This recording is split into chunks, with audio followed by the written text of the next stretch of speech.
I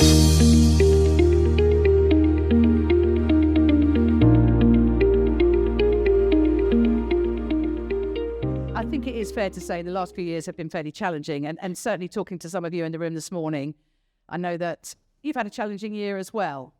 I'm not sure we'll have all the answers today, but let's see if we can at least feel that there's some comfort. So, who should we start with? I think we'll start with this question with James. Do you need to lead differently in difficult times, in challenging times that we've been through? What do you think? Well, look, I managed to narrowly escape managing a business during COVID, and that's probably the most difficult time that we as leaders experienced over the last, well, probably ever, actually, I would imagine. And so I might not be, the best person to answer this because I don't have the battle scars. But it's been pretty difficult since then, and I've been involved in companies during that period. And I think, if anything, the companies that were communicating well, treating their staff with respect and had the right values and principles, those businesses just had to double down on what they already were, and they were okay. It were the businesses that were already poorly run and didn't really care about their staff that I think tripped over themselves most. So do you have to do anything differently? Yeah, if you're not very good in the first place, then yes. But if you're actually good leaders, you just stay true to yourselves, keep doing the right thing, and you should come out the other side is my perspective. So be better at what you do, well, do more of what you do as you are, but not fundamentally change, and the bad ones get shipped out. I think so. Karen? I guess it depends on your baseline. I think the bit that the team need to see in a period of trouble is some honesty and some vulnerability. I think particularly, particularly during the COVID era, none of us knew what we were doing. We all kind of packed up our desks on the 23rd of March and said, go back home for a couple of weeks, it'll be fine. It's still not normal now. But there is something in just being honest about the fact that, none of us know what we're doing. We're going to get it wrong, but we're all in the same boat and we've all got an oar. So if you're in it, start rowing. I think my pet peeve is the kind of, when you see leadership teams, management teams, just locked away in a room. Because if you were an individual in an organisation walking past that room, it's never good news being discussed. They're not planning the summer party, for 8 hours. So, and it still surprises me to this day with, it's even in organisations I've worked in or ones I work with now. I still don't think we've quite got over that vulnerability heap. That bit of it's okay to kind of say, I don't know what we're doing, but we're going to work it out. Because they're looking at you as a leader. There's a balance, isn't there, between saying we don't know what we're doing, yes, it's tough, and then not wanting to panic the people who are think, oh God, I'm feared for my job, I'm going to move role, whatever it is. How does that balance sit? I mean, it's interesting. I mean, I come from a military family, so I have this kind of rhetoric in my head from my father, which is kind of don't run, it panics the troops. So there is a bit of that in the day-to-day in terms of, whilst none of us have all the answers, and I am a big believer in recruiting people that are a lot smarter than you. My job is to bring them together, set a direction, and keep people moving towards it. But I think there's a difference between, we don't know what we're doing, panic, and we don't know what we're doing, but here's what we're going to do now. And if the news changes or the plan changes or something else comes in, we might change course again, and it might feel a bit flip-floppy, but this is the way we're going to get through it. Does that take a different sort of person and that's going to be able to adapt to that? Or how do you get your people to buy into that way? I mean, it's interesting. So we went through COVID we were prime early stage startup. So 30 of us in a room, working our socks off, having an absolute ball. And to be frank, COVID robbed us of the good bit. The bit that you can probably experience where you kind of go through that bit of, 50 employees, 70 employees, starting to build some specialisms. I think the biggest thing we talk about nowadays is just a bit of resilience. And that's not a leadership thing. We all need a bit of resilience right now to just get through life. And it's not taught in schools. We kind of just, fluff children up and kind of set them off into this world. Clay said something, so you shouldn't have invited me on the panel if I wasn't going to be disruptive. I want you to be doing the importance of vulnerability, and I learned this from my wife, but in forging connections with people. And you said, how do you foster this? Well, it's the leadership to show vulnerability. So if the leadership are like Teflon and not showing any vulnerability, it doesn't mean it's like, oh, we don't know what we're doing. There's a big difference. And I did a talk a couple of weeks ago with the Metropolitan Police with a bunch of senior leaders on the importance of showing vulnerability and how, that will enable you to properly connect with the people that work for you, but also gives them the permission to be vulnerable. And then it just opens up a whole, huge amount of information that you're going to get that you wouldn't have got before. Yeah. Ruth? I think it's the openness and explaining why you're doing things. So teaching, we try and ensure that our team are treated like adults. So in the tough times, if we had to take some tough decisions about restructuring, it's explaining why that decision's being made. I think helping people understand the commercials of what it means to run a business, that you're not, not in a charity. We've got to look after the whole. And sometimes you have to take a decision that means that a couple of people or a few people have to leave the business, but to collectively look after the whole. And I think explaining to the team why you're doing that and keeping them on the journey. And we certainly did that during COVID, explaining, I would write an email on the business update every week explaining what's happening to the financials, where we are, so collectively. Be honest in that. Absolutely, completely honest. And we came out, we furloughed some people, we came up pretty unscathed. We were in food and drink, which did quite well in during COVID times. Different story, as we go into kind of, the difficulties we're having these days. But keeping the team aware of the journey. And I think, I remember being a youngster and not understanding why I was paid this much, why I was charged out this much, where did the money go? But I think sort of educating the team on, even the basic financials, so they understand why we have to pay for the lights and the electric, all that stuff. I didn't understand that when I was in a business. And I think it's really important to kind of treat our team as adults and take them on the journey. And sometimes those decisions are really tough. But people understand that, and often those decisions are difficult ones. And I think you have to sometimes make those decisions, but talk to the team about it. Don't bury it or kind of pretend it's not happening.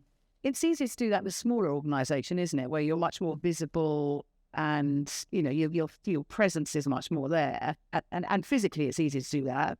Does that still work in a larger organisation? Some of you have worked in large organisations, and that was one of the things you said about the leadership. The communication was the piece that missed. I think it's an excuse, isn't it?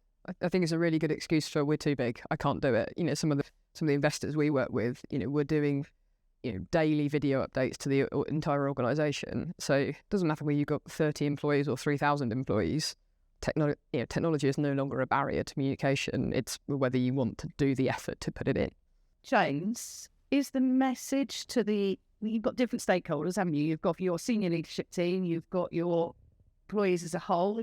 You also, most people are managing some form of investor, whether it's a corporate, PE, whatever it might be. Those things kind of contradict themselves sometimes, or don't they?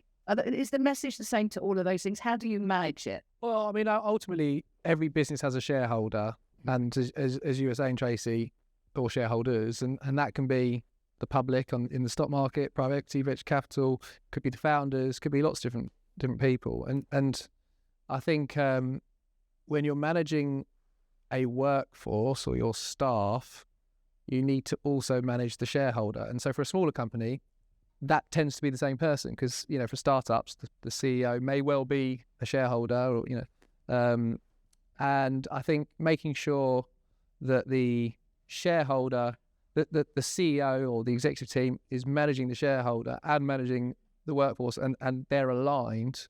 But can they align? Because, let's say shareholders probably want to make money. Your employees probably want a bit more money because there's a cost of living crisis and it's tough. How do you align those two things? Well, shareholders are humans, and yes, they usually own a business, but not always, because they want to create value. So I think you can align, but but often they're not aligned, and that's because I believe the executives haven't done a good enough job in managing the shareholder. It goes down to communication. We were talking about communicating with staff. You've got to communicate with shareholders and bring everybody on the same journey. And the job of a good CEO, I think, is actually communicating to all your stakeholders. Mark, what do you think, in terms of the divergence of what a CEO of the business might want and what shareholders might want. You are all about, you're very much a people-focused organisation. You're a purpose-driven organisation. That is a little bit at odds, isn't it, with making money as much as you can from shareholders? Is it? I thought that argument had been like gone. And public shareholders, yay. We were owned by a public company. That's why I said that. No, I don't think it is at odds. I think, it's really simple in my mind. If you run your business the right way, and we can talk about what I believe the right way is, you'll make more money for shareholders. Ella's Kitchen is owned by a NASDAQ-listed US company. And about 6-7 years ago, I went to see the CEO in New York in his office to ask him for permission for us to certify Ella's as a B Corp. At the time, there was only one B Corp that was part of a PLC, and that was Ben & Jerry's at Unilever. And I went in and I said to him, like, listen, let's hold hands, we can save the whales, like, this is great. And he literally said, fuck off out of my office. And I was like, yeah. And I was like, well, that didn't go very well. So I went back like 3 months later and I was like, come on, we can save this is amazing. Like, it's a new business model. And he was like, no, like, you're not getting the message. No. And I was like, well, I need to change my message. And this is an important thing of dealing with stakeholders is deliver the message, the story that you need. And I've worked in sales all of my life. So I changed the story and I went to him and I said, I'll make you more money. There. And he said, well, how are you going to make more money? And I had about 16 ways in which I thought Ella's Kitchen would make him more money, make the shareholders more money if we were a certified B Corp. And I got to like number 8, and it was about having more engaged people, being able to retain and hire the best staff, having campaigns that are going to emotionally connect with consumers, all of these things. It just went on and on and on. And he said, fine, go away, do it. And then 6 months later, I went back, right, now for the rest of the company. And he was like, oh, you're joking. And I'm like, no, come on. Like, this is the future. And we have made them more money. It's been phenomenally successful. Now, certifying as a B Corp wasn't the sole reason why that has happened, but having a people-centered business was the sole reason. Business it's just all about people. And I've got frustrated recently. We've had all these consultants coming to see us from Bain and all these sort of trying to find out what the special sauce of Ella's Kitchen is. Like, why are you so successful? Is it because you're really good on YouTube? Yeah, it is. We're really good on YouTube. We went to see them a year ago to understand how we could drive better engagement on YouTube. And they laughed and said, oh, we use you guys as an example of like world class. We're like, we want to get better, but that can be taught. Like, all of these things can be taught. But what can't be taught is having this like incredible culture where you're putting the people first. And if you do that, the results will follow. So this idea that actually you can't deliver on all stakeholders if you're delivering a purpose-driven organization is bollocks. When you went into it with the people-driven, did you believe that kind of purpose? Did you believe that the big financials and the performance would come? You knew that. It's just the way you had to reframe it for him, or is that a happy ending? Yeah, I don't know. Maybe it's a happy ending. No, I believed it when I told him. We never set out to create this sort of high performance culture. But looking back and like having read lots recently, when I'm not driving the kids to school, we did create this high performance culture where teams are collaborating and all these sorts of things where you look at what drives a high performance culture. But we ended up this like really, it's not my simple saying, this simple thing like more margin, more mission. The more successful we were as a company, the more product that we sold. I wasn't interested in the numbers of sales, frankly. And I can say this now because I'm not working there anymore, so it can't be fired. But for me, what was exciting is like, we're going to get to play with more money, to do more stuff for our people, to do more stuff for our mission, to do more stuff environmentally, to do more stuff in the B Corp community. That is the stuff that like really, really drove me. And funnily enough, that's the stuff that then drove our performance. And so many people don't understand that it's like a circle that just goes round and round and round. And I know one of your questions is, how do you get great people? Never struggle to get great people. Because they already buy into that, or do you get good people and bring them on that journey? Which comes first? I think we've become sort of renowned as this like place where it's going to put you, your development, your career first, your fulfillment first. Like autonomy, I'd love to talk about autonomy as like my main passion in business. It drove this, it was this wealth of talent was always coming in. Actually, we couldn't get rid of people. That's good. You're very good on culture. See, Yeah, I mean, similarly, we were acquired last year into a group, and we are probably the sort of, I would say, the more flexible culture end of the group in terms of our agency. We are super hybrid. We have not dictated to people to go back into the offices. We've focused massively on our culture. We're one of the top 10 fastest growing PR agencies in the country. We've got fantastic margin, and I don't believe, until my numbers say otherwise, my strategy has always been people first, because it has demonstrated that we are incredibly successful, winning awards, doubled in size. Our retention is really good, but it has always been led with looking after our team, because happy people work harder, they do better work. When we go into pitches for new business, the client feedback is, we can tell you all really like each other, and I think that's a really important point. I want everyone to really enjoy working together. It's a bit kind of a cliche to say a family, because ultimately we are a business and there will be tough times and you have to make decisions which you wouldn't necessarily do to a family, but we are very caring and look after our team and put them first, and the numbers speak for themselves. So I sort of stand by that, and it would be over my dead body that we would start putting profit before people. So Would you change? You said if the numbers changed, would you change? if the numbers change, I'd be out probably. We are highly profitable, and we're super flexible, and the people are put first. Okay, here's another question. All of you have been through, most of you have been through some sort of transaction. You have, you're inspiring your leaders, you're giving them one message, and then suddenly the message from the new shareholder can be very different, and it can be contrary to what you were saying before. So, particularly in agency world where, 1 minute you're selling against these big groups, the next minute you're part of the big group. How do you change that narrative and still keep them inspired and on track and believing in you? I think there's an interesting word that's been used quite a lot of time in terms of the story. I have a big fear that storytelling is a dying art, because we can talk about leadership comms, etc., but it's a story and a narrative. If we believe in that kind of, no one gets out of bed in the morning to think, I'm going to be a right arsehole today, I'm doing the worst possible job I can do. Our job is to kind of tell the story that gets people to believe. So my ultimate shareholder is a financial services organisation in Lower Saxony. We are entirely different, and to be honest, I'm a speck on their balance sheet, which is good, because then you can stay out. It has its advantages, yeah, for sure. But my job is to manage that story in a very slightly dull corporate way, and keep that away from the energised team of 120 people in an office up the road that don't really care. Like, they like the fact that we have an office and the lease gets paid and we're on a growth trajectory. So for my job is to kind of play that middle person, which is actually, how do I translate what they want into something that actually makes your average 25-year-old want to get out of bed in the morning and do a good job?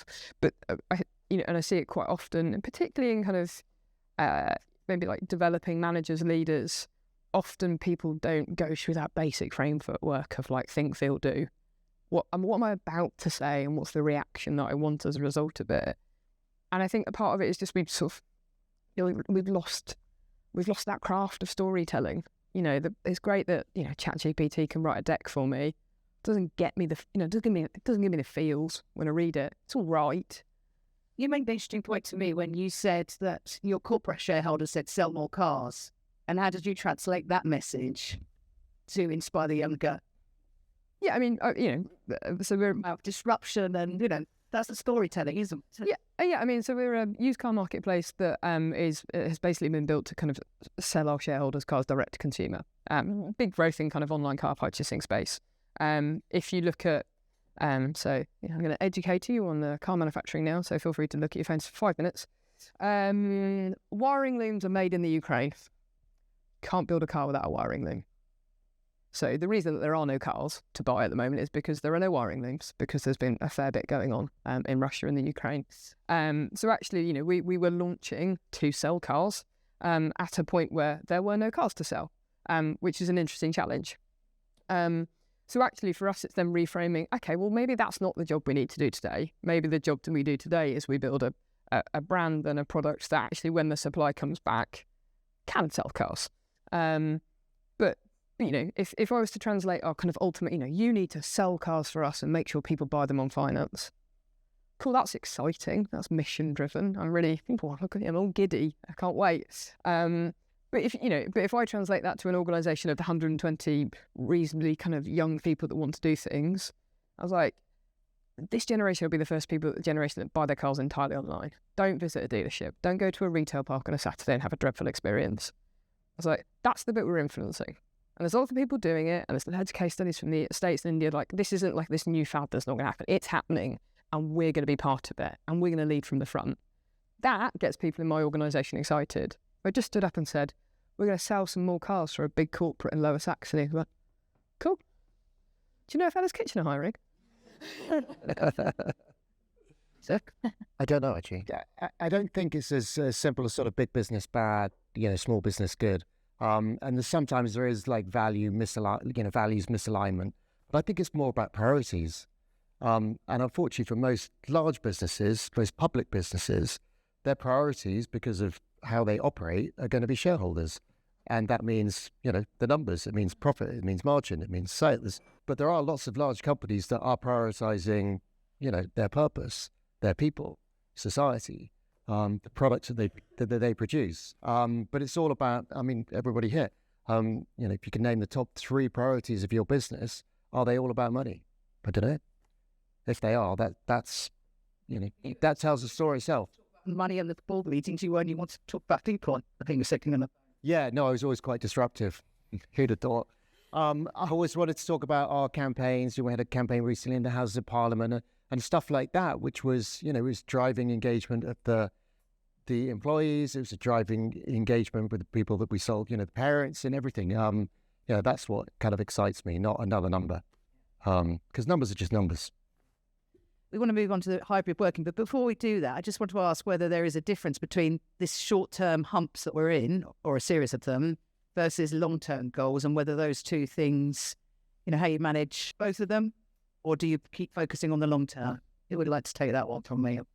I think the other thing the last few years have taught us is we can't predict necessarily what's going to happen because, it every year is different. So I think it's kind of being flexible. I don't think a 5-year plan necessarily, you can plan for it, but whether you'll be able to actually deliver it is another thing. So I think being ultimately flexible is what we're having to do at the moment. I always encourage teams to think longer term and then work back from there. I've always got a 5-year plan in mind, and it's interesting when you do when you sort of look at the numbers and you go, right, well, what we do now is great, but it's really going to impact what's going to happen in 5 years' time or even 3 years' time. And the cumulative effect of that, you start to go, okay, this is really important that we know this now. But you have to be reactive as well. I think one of the challenges we have, much like we haven't got enough storytelling, what we have too much of is short-termism and too much thinking about, especially from in the boardroom, what's going on now. And it's a bit of a conflict to my first point, but you need to balance being reactive to having a long-term plan and sort of sticking with it. Let's move on, because that kind of moves slightly into one of the biggest disruptions we've had, which is a change in the way that we work. And fundamentally, 5 days in the week, 9 till 5, whatever it might be, probably a lot more in this case, this room, to a very hybrid and lots of different models. Now, if you read the press at the moment, I think the press keeps saying, not working hard, productivity, you don't get as much good stuff coming out of businesses. Well, actually, and I know there are lots of jobs you can't do remotely, but actually, when you talk to people, and we've done a survey, recently, a finance leaders survey, productivity and quality of work and trust, these things down here, that isn't a problem. People are actually thinking fairly comfortable with that. But what is a problem remotely working is the communication and the collaboration and having a sense of community and a culture and how you build all that. And it's important if you're going to retain and motivate and inspire your employees, because if you don't, they might as well go and work down the road for the next agencies that's going to pay them £10,000 more or whatever it might be. So I suppose my question to this board is, there is a pushback. Some of the big agencies are now saying more days. I think Disney has said 5 days a week, controversial potentially. What are you mandating? Do you want people in the office? And finally, how are you inspiring them to come in? So who wants to start? Got into a bit of a spat with someone on LinkedIn. I shouldn't have done this, but there's a story in the BBC which really annoyed me. where this guy who worked for a city firm, who's the CEO of a city firm, was lamenting the people that work for him, saying they're not working as hard and they can't be trusted. And I said, well, and I did a link and I tagged him in the link. I never thought it was going well, is Yeah, it's good. It's okay. No, this is when I was employed. Shit. And I said, if your staff can't be trusted, you need to get new staff, right? That's the fundamental thing. If you don't trust your staff, we're all adults. If you don't trust the people that work for you, get new people. If your staff aren't working as hard at home, is there another issue that we need to talk about? Because isn't it your role to inspire your staff, to ensure that they are fulfilled, that they are happy, that they are engaged at work? And I just put a thing at the end saying, maybe the problem's closer to home.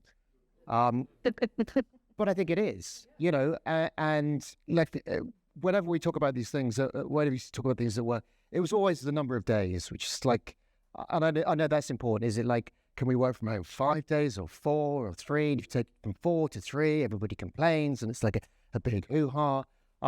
But the last thing we did when I was there was did a massive survey, and we found out there was a huge generational split between what people wanted. Where the older people wanted to work from home more because it was great. They got their dogs, they could work, everything's fine. Moved to Ipswich. Yeah, they've moved away, work-life balance is great. But the younger people in the business were like, well, we need to learn from the other people. And we're not getting this cross-learning if people aren't in the business. And it was really, it was a stark difference between the ages. So we changed it because... What did you do? Mandates and things? Yeah, we changed it. And it's always the number of days, isn't it? So we changed it from 2 to 3. So you've got to be in the office 3 days a week. And the reason is to foster that cross-collaboration too, so the younger people feel that they're actually learning from the older people. Because if they're not, then that's awful. How did you get the older people who said, I don't need to be in there, I know my job, I'm good? How did you inspire them to want to give back to that younger generation? By explaining that this is the reason why we're doing it, and by asking some of the younger people to stand up and tell their story about what they're missing and why they're missing.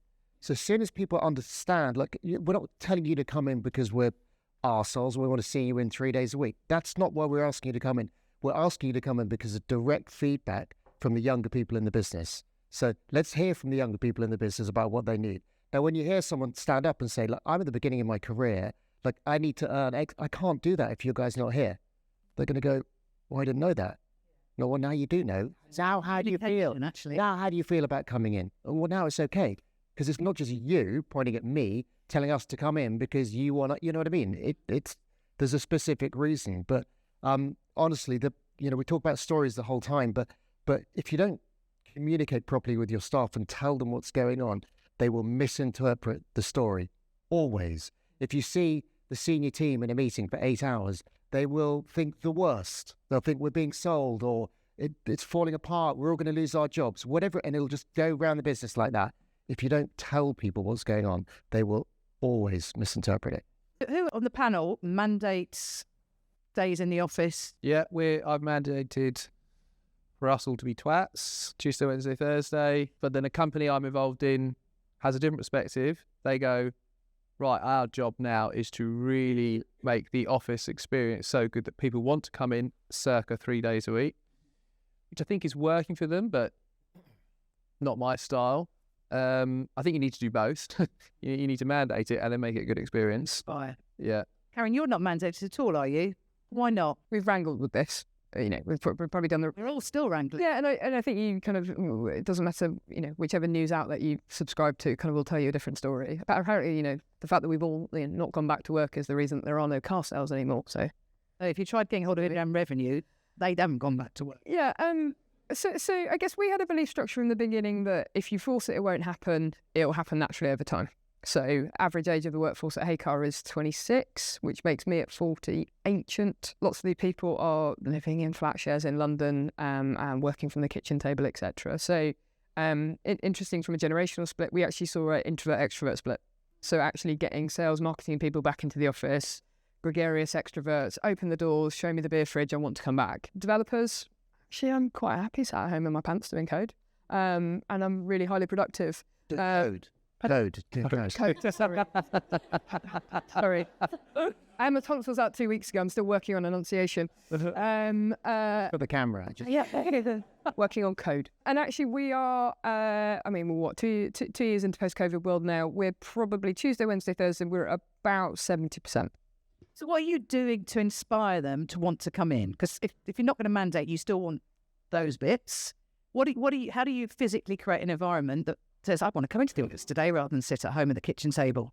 I think the people still really value human connection.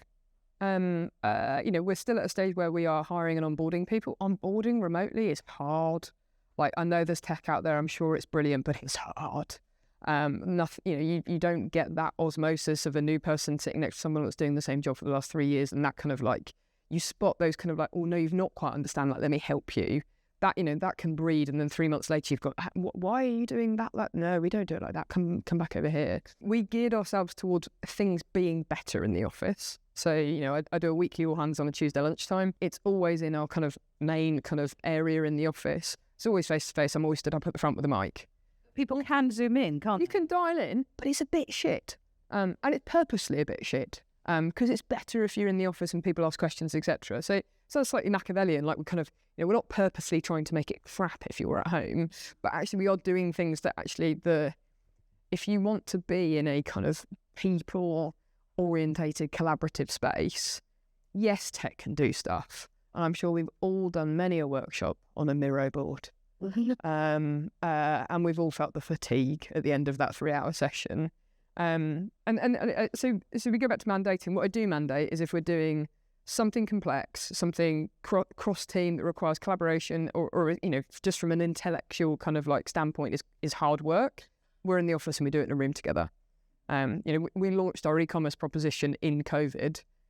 We probably bent a few rules at some point to get people together to do some workshops, because it's like you can't launch a new regulated vertical with people dialing in, trying to do it on Google Meets. So I think and I've always been a very people-centered leader, because people are the business, and we're not all about to replace by robots. So actually, most of my time, if I'm in the office, is going around and chatting to people and understanding whether that kid's football game went well at the weekend, or the kid that was trying out for Northampton Saints. So how did it go on? That praise piece is really important. That's what misses when you're remote working, isn't it? And that makes a big difference. Those moments, not the big sit down and have an appraisal moment. We'll come to that. There's two bits to it. I think it's connection. I think it's connection and praise. So I think on the connection piece, it's harder to spot what's going on in someone's life through a screen. So I can read a room in a meeting quite well. I can spot someone that's like, they're not quite right. I need to find a way to kind of have a cup of tea or just check in there, because that's not what that person's normally like from an operating point of view. I think the praise one's really interesting, and I sort of, I'm a reasonably anal retentive when it comes to organisation. Like, I like a list, and I've got a structure that I like that kind of runs my life. I have a section on my weekly list now, which is people that I need to praise. And it feels really sad that I have to write it, but actually it's because I kind of think through, actually, who was it that did that thing last week that I haven't seen face to face? Because that would have normally happened in an office environment, and you'd have said, that presentation you did, I really like this bit, and I thought you really landed that brilliantly. It's harder now, and you have to kind of make that mental note to say, when am I going to talk to Pete about how he talked to that client and how he really landed that price increase, because it was brilliant. Do you want to talk about your diary stalking, or is that confidential? No, happy. Everyone's always had open diaries. In Heycar, I kind of, I think nothing scares me more than a leadership team locked away in a room all day, or someone that's diary says busy. There is a private function if something's going on or you are getting your hair cut. If I'm having a one-to-one or catching up with someone, I've just looked through their diary for the last couple of weeks. Where they've been, what they've done, what projects are they working on? I can't keep 120 people's daily lives in my head, but I can have tools that help me ask the right questions. So yes, whilst diary stalking makes me sound awful as a person, actually it's a really helpful tool. And also, even for me, just, what space is somebody in? Have they had a really tricky client meeting this morning? Is today the day to push on revenue numbers and dealer sign up? Or is today the day to say, how was it? You all right? Are you quite open with that with your team? Do they know you're doing that? They've worked it out. They've worked it out? Yeah. That's interesting, isn't it? Because I might start doing that. But If you're, Lots of private appointment, private appointment. I think if you're too overt about it, I would imagine it's like, well, why are you in my diary? But if actually you're just using it to have a better understanding of what's going on in their life, it's a really positive thing. Well, I mean, you know, I guess September's just run, so I have a 2.5-year-old, and actually, you know, if we come back to the whole COVID thing, I actually think it's really frickin' sad that it took a global pandemic and a lot of lives lost to change the working environment. If I go back sort of 15 years in corporate world, I remember going to workshops on like, why aren't there more women in leadership? And I used to sit there kind of like half wanting to burn my bra, and then the other half of me just wants to like die under a rock. Because all we ever used to talk about is childcare. So all we ever, you know, as a 22-year-old, I was like, don't even know if I want them. Like, don't know. Maybe I shouldn't have them. Maybe it'd be easier to get to the top that way. So I think it's sad that it took COVID, but actually it's magical. Massive difference to women in leadership roles, definitely. Just people. Like it's magical to see a world where work doesn't exist chained to a desk. Mm-hmm. Ruth, tell me a little bit about how you inspire your people, because you do a lot around this. Yeah, I mean, we don't. I think the word mandate is part of the problem, because if you say mandate, it's the sort of school element of kind of like I'm being told what to do. So I mean, I'm probably the opposite end of the ultra hybrid. However, we have lots of reasons for people to come into the office. We were talking about micro pigs earlier, but we had puppies last week where we had, you know, from a mental health wellness, there's something called Pause in Work, where they bring puppies to your office. We had the office. To say how many people came in? Everybody turned up to the office for those puppies. But you know, lots of kind of social events, lunches. We have sharing circles to talk about mental, you know, hidden disabilities or IVF journeys or whatever. But reasons for people to come in and see each other. You know, lots of social events. But it's flexible enough. So you know, I remember being a youngster at the end of the month, not having enough money in my bank account. You know, if you've got to spend 30 quid to get to the office at the end of the month, the day before payday, personally, that makes me very sad that I've got a team that's, you know, making a decision about can they get to work or afford to get to work or not. That kind of thing. We have to be much more flexible about, you know, if you mandate people coming 5 days a week, that's a huge cost to junior team, I would say. So we're much more kind of open-minded about that. Introverts, extroverts, you know, I've got a creative director who loves to sit in his shed, probably in his pants. But, you know, but he does great work, and he is not a very extroverted person. And forcing him to come into the office all the time, I don't think necessarily will get the best out of him. But if he's that great, how do others learn from him then? Well, he does come in, but it's like, you know, and, you know, fully clothed. Although on one call, we did realise he was wrapping Christmas presents at one point when we had rustling. We were like, what's he doing? But it's you know, in general, I think it's just trying to treat every individual. You know, people are different. And I think, as you say, the whole desk bound, if you think back to sort of the 90s where people would leave their coats on the back of their chairs to sort of prove they were still in the office or slope out. You know, they talk about loud leaving and making sure that when they leave to kind of, you know, make sure when people are going to pick up their kids, they don't just, you know, I remember in the sort of noughties being the last person to pick up my son from nursery because, you know, I felt awkward about leaving at a certain time. I think that stuff has completely vanished, which is a good thing.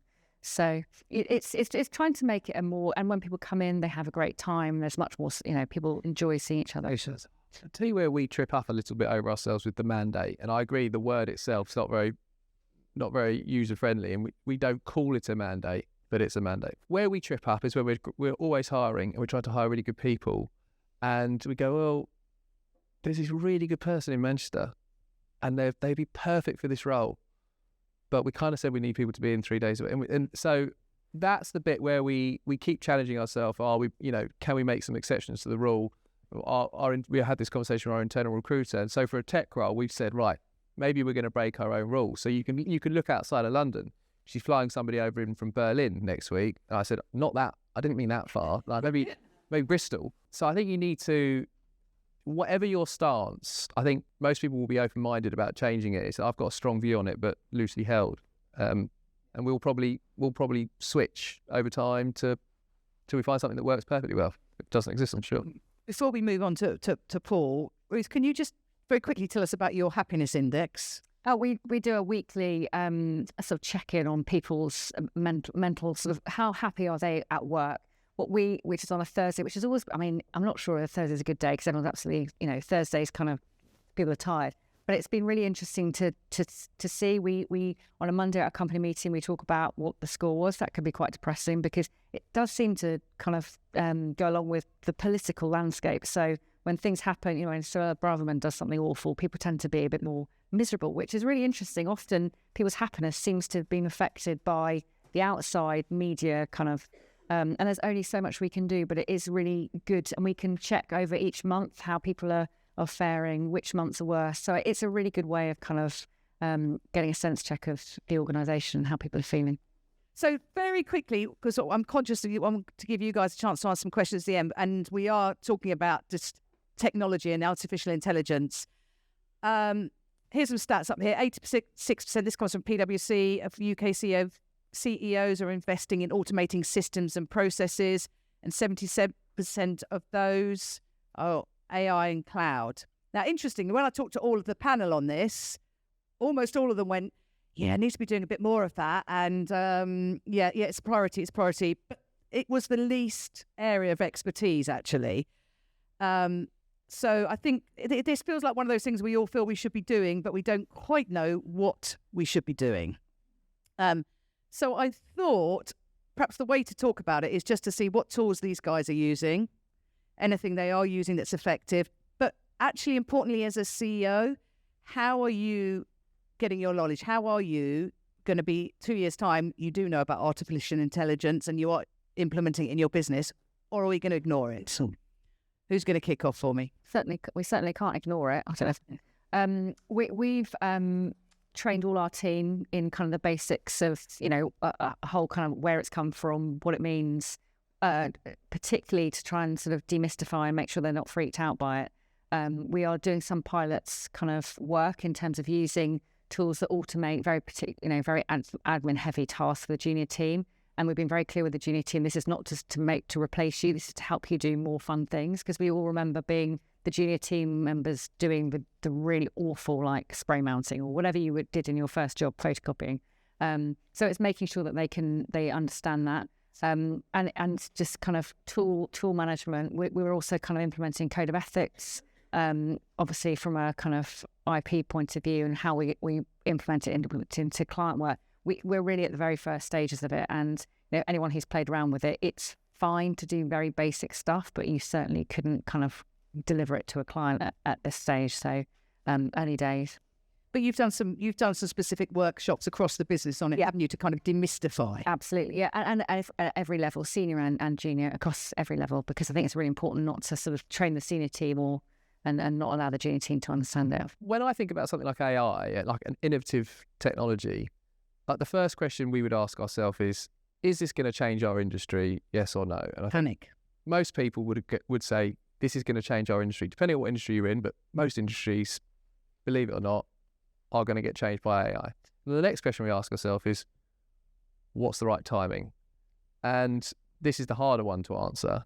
And I follow a chap from the US called Professor Galloway. Don't know if anybody else listens to Professor Galloway, but I was listening to one of his podcasts this morning. And he was talking about OpenAI, which is the company that owned ChatGPT, 49% owned by Microsoft. And they just did their big conference and they were talking about some new features. And ultimately what they've done is they've massively improved the quality of GPT-4 and they've massively reduced the price. And by doing that, they've just killed thousands of companies. And so timing for those companies was poor. They were too quick. They went in too quickly, innovated, and now they're dead. And so for us, we're probably being a bit too slow. But we also don't want to be too quick. And so we want to keep our finger on the pulse, see the direction of travel, but not go too quickly. But then actually AI in my industry, so our digital advertising is a big part of what we do, it's existed for ages. Like Google and Facebook are flying, the planes are flying themselves, and they have been for a while. And that is AI. I've forgotten the question, but... And what are you doing to learn so that you can be ahead of this? Well, I'm listening to Professor Galloway, so if anybody else wants to learn about OpenAI. And yeah, reading, listening, talking, and at some point we'll hire someone to be really focused on it. Okay, so get some expertise in. Karen? I think maybe show my age at this point, but I remember kind of early days, probably like second or third job in a corporate. My boss at the time was a management accountant, as most of them were at that point. And he said to me, if you're doing something in Excel that's taking more than 8 minutes, you're doing it wrong. And at that, There's lots of accountants in here. yeah, and at that point, I learned the basics of a VLOOKUP and then progressed to index matching, and that's where I stopped, to be clear. But actually, if you think of it, Excel was a tool that made doing things quicker. From our point of view, like, it's here, it's happening, and it depends on your attitude. You can either be scared of it, or one of the things we talk a lot about in Heycar is just like, have a go.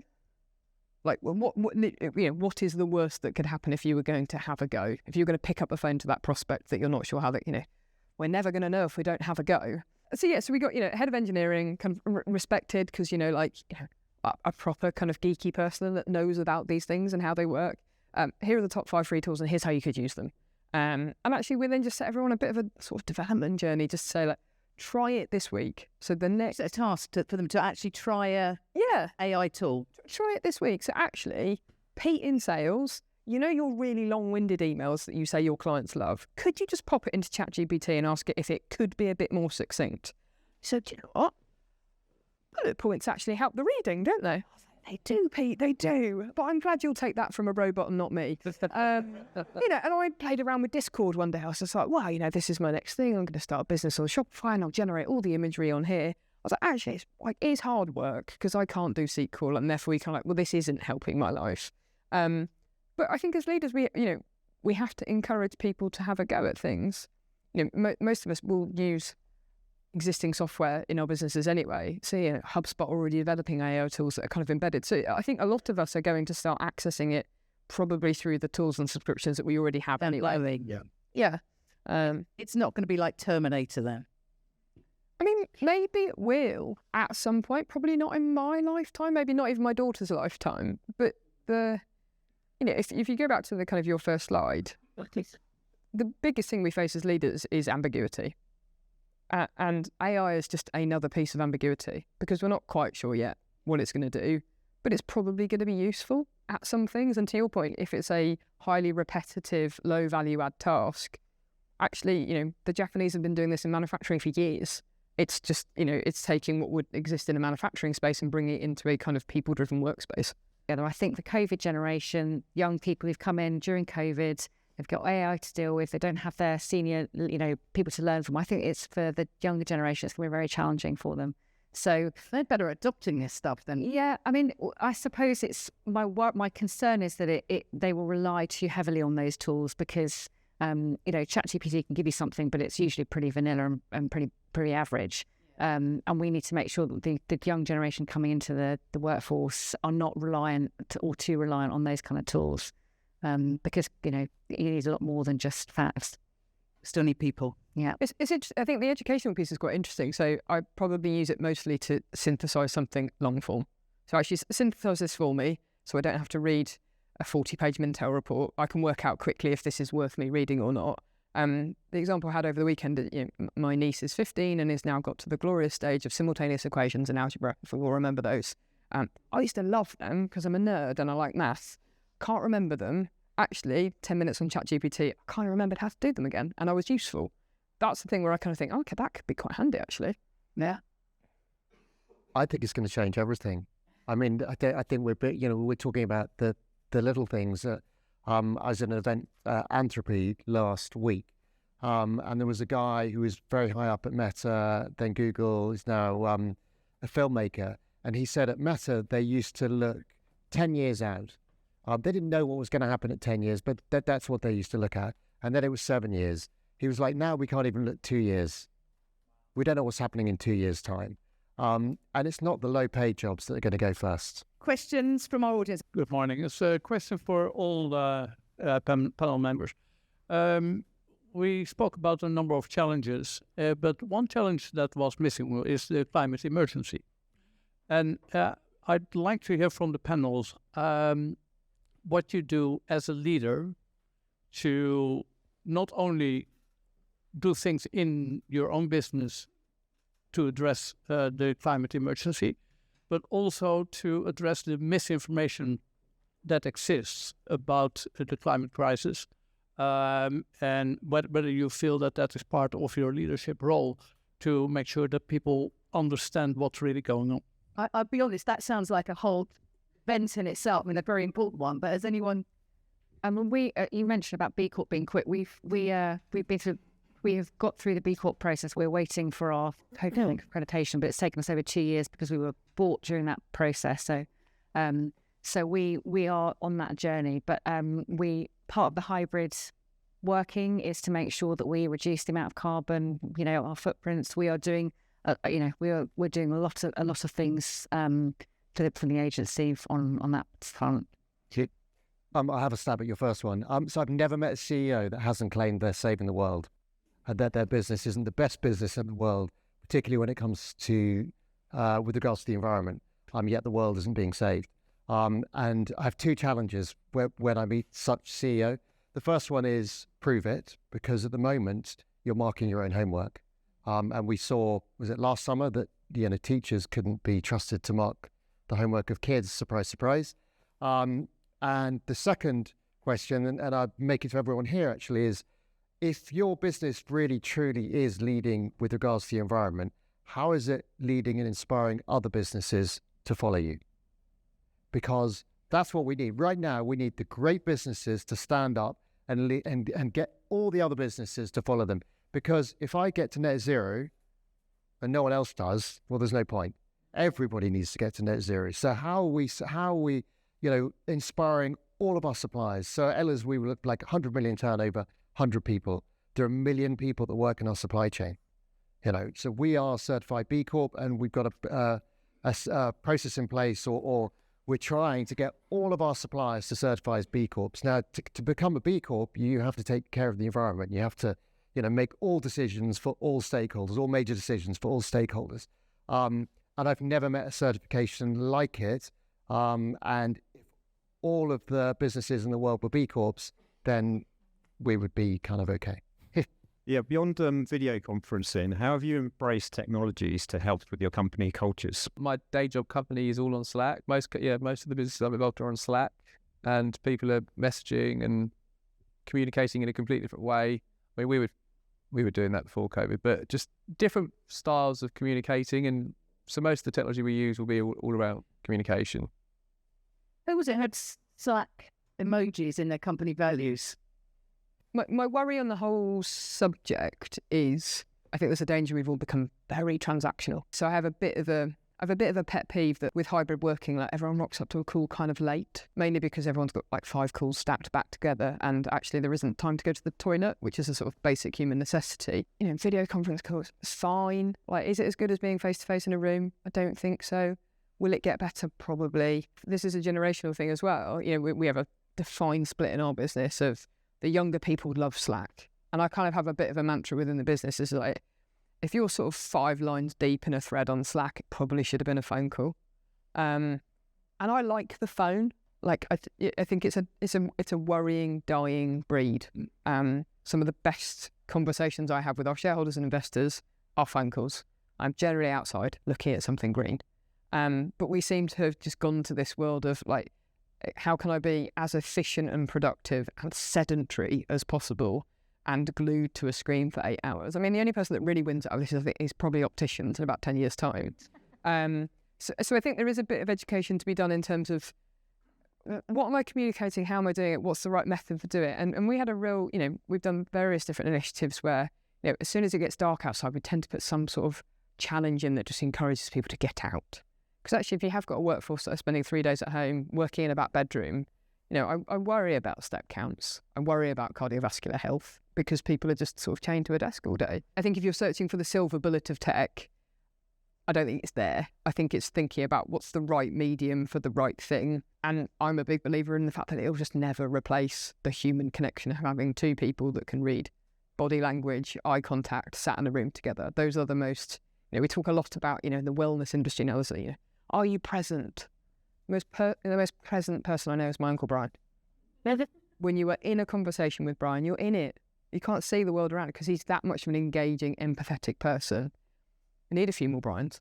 James? I think your point about the telephone is a brilliant one. I drive everybody I work with up the wall because the one question I'll ask them all the time is, have you called them? And things have gone nuts. Where to make a phone call, you now need to send an email to arrange a time. I was like, why don't you just call them? Yeah. And so I completely agree. And this incredible technology that was built in 1973 called mobile phones, pick it up, call someone, and it's better than an email or a Slack. And this has been the case forever. And it goes back to introverts and extroverts and people don't want to talk, whatever. But I think it's a really good point. Pick up the phone. That's the technology. That's the silver bullet. Morning. All the talk about people first culture. I'm just wondering, are there any tangible things you do as a business to show that other than being in an office, and particularly when hiring talent? So rather than just saying we're a great place to work, what do you actually do externally? How do you demonstrate culture? That's a really good question. I was asked that question 4 years ago by the Sunday Times. We've been in the Sunday Times top 100 places to work 4 years running. And the lady came to interview me and said, how do you measure a great place to work? What are your ambitions? And I was like, I want to be number one. Like, I want to be the most inspiring leader, because it's all about me, the ego. It was at the time. And she was like, all right, but say you get to number one, like, what do you want then? I didn't really have an answer. And I was like, we're just measuring ourselves against Sunday Times. And she got up to walk out, and I was like, actually, no, the way I would measure a great place to work is nobody having Sunday night dread. So the time when we were working 5 days a week, I want people genuinely to go away on holiday and to be looking forward to coming back to work. And for all the stuff that we've been talking about and all the words and all this sort of stuff, I think having fulfillment at work, proper fulfillment at work, is the heartbeat of a great company. And I think you can only get fulfillment at work pretty much for 98% of us in one way, and that's helping other people. And it's very difficult, tech and all this sort of stuff. It's very difficult to help other people when you're not face to face with someone. You talk about, phone calls, go for a walk. My best one-to-ones are going for a walk. You can't build up the vulnerability and really ask someone how they are. We all know that if someone says they're fine, they're not fine. But it's difficult to ask them that on an email. No, really, how are you? I'm fine. But when you're going for a walk and you're saying to them, I've had this X, Y, Z, I'm really struggling, things kind of open up. But I would say, yeah, fulfillment, I think, is just the heartbeat of an organization and driving that. And there are lots of hacks in which you can do that. I believe that, I talk about my old business, everybody was there for a specific reason. So everybody has a superpower. I really, really believe this. We didn't have a superpower. We asked everybody to think about what their superpower was. And if they didn't know what it was, come and see me. We'd go for a walk. We'd have a chat and find what their superpower was. We then got everybody to write their superpower on a spreadsheet. So mine was persuasion. And all these is amazing. It's like just sort of, it could be often you different words that people put down. And then we shared it with everybody and said, when you need a specific superpower, look at the spreadsheet and go to somebody. And it just drove all of this cross-functional. It's amazing. I need more resilience. Well, go to the person who's an expert in resilience. It's brilliant. Thanks, Ben. I think that's a really fast to finish. So I've got to say, I found all of you completely inspiring, really passionate about what you do, and great panelists. So thank you very, very much.